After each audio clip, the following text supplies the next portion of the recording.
O ito nga pala yung paglagay nito. Ang normal na ginagawa natin dito is ganito. Yan, para sa mga manual. Yan. So ito yung stopper. Ito yan, nakaganyan. Ilalak lang natin yan para may stopper siya na hanggang dyan lang sa manual basic training. So ngayon, gagamitin natin ngayon sa flatland to. Malaman natin kung magiging effective. So, check natin. Ito, ganito. Ang paglagay sa flatland naman ngayon is pag ganito. Yan. So, tingnan natin kung paano gawin.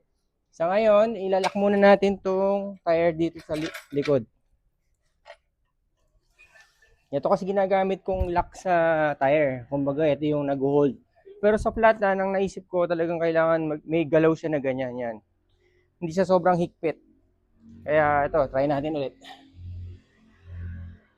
Nag-iisip tayo ng mga paraan para sa mga gusto natin matutunan tricks na mga gusto natin. Pero to medyo old school tong alam ko, kaya sa old school ko rin gagamitin na technique.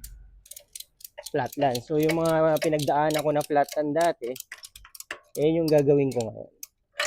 So ngayon, tagalan natin din nag-flatland, kaya yan ang naiisip ko. Namimiss ko yung mga dating pinagdaanan ko. So ito yung basic na pwede natin matutunan dito. Yung balance ng paa. Yan, kuha dito.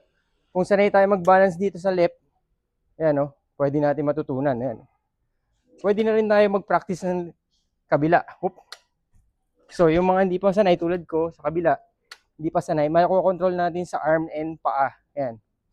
Para tumigas yung muscle natin para sa practice. Yan. So, ito ngayon yung mga bagong gusto kong practicein na dating hindi ko na practice. Kasi ang dating ginagawa ko is one whiplash lang. So, one whiplash, ganyan lang yon. Yan. Tapos, sasakay na dito.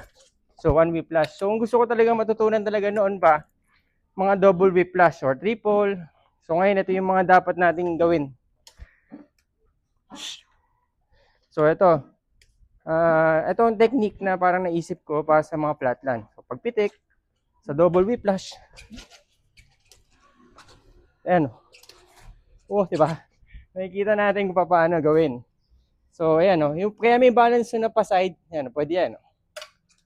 Oh. Oop. Oh, ginagamitan ko muna ng preno sa ngayon kasi talagang itong balance natin ngayon. Balance control. Yan. Oh, ito pa isa. Yung isa ko pang gustong trick ito. Ito yung tinatawag na steamroller to hitchhiker. Tingnan natin yung kaya natin gawin.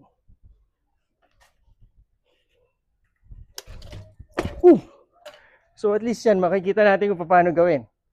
Kung paano yung i-basic na balance. Yan.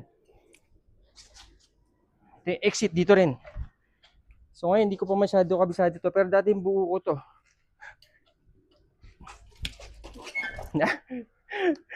So ito, isa pa. Santay pa natin sa hitchhiker. Kailangan syempre dito, kaya nga tayo gumawa nito para pang-practice eh. Yan na. Oop. Ano muna natin ulit.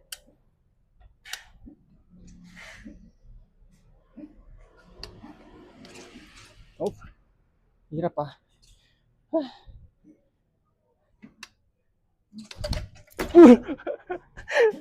Pero at least makukuha natin kung saan manggagaling yung paa, kamay.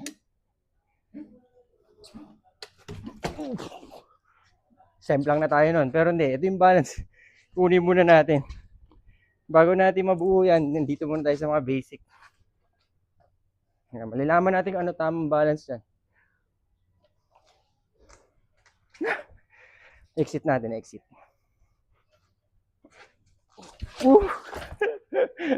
Ayan. Try natin. Pagka naging effective to, gayahin nyo. Thank you.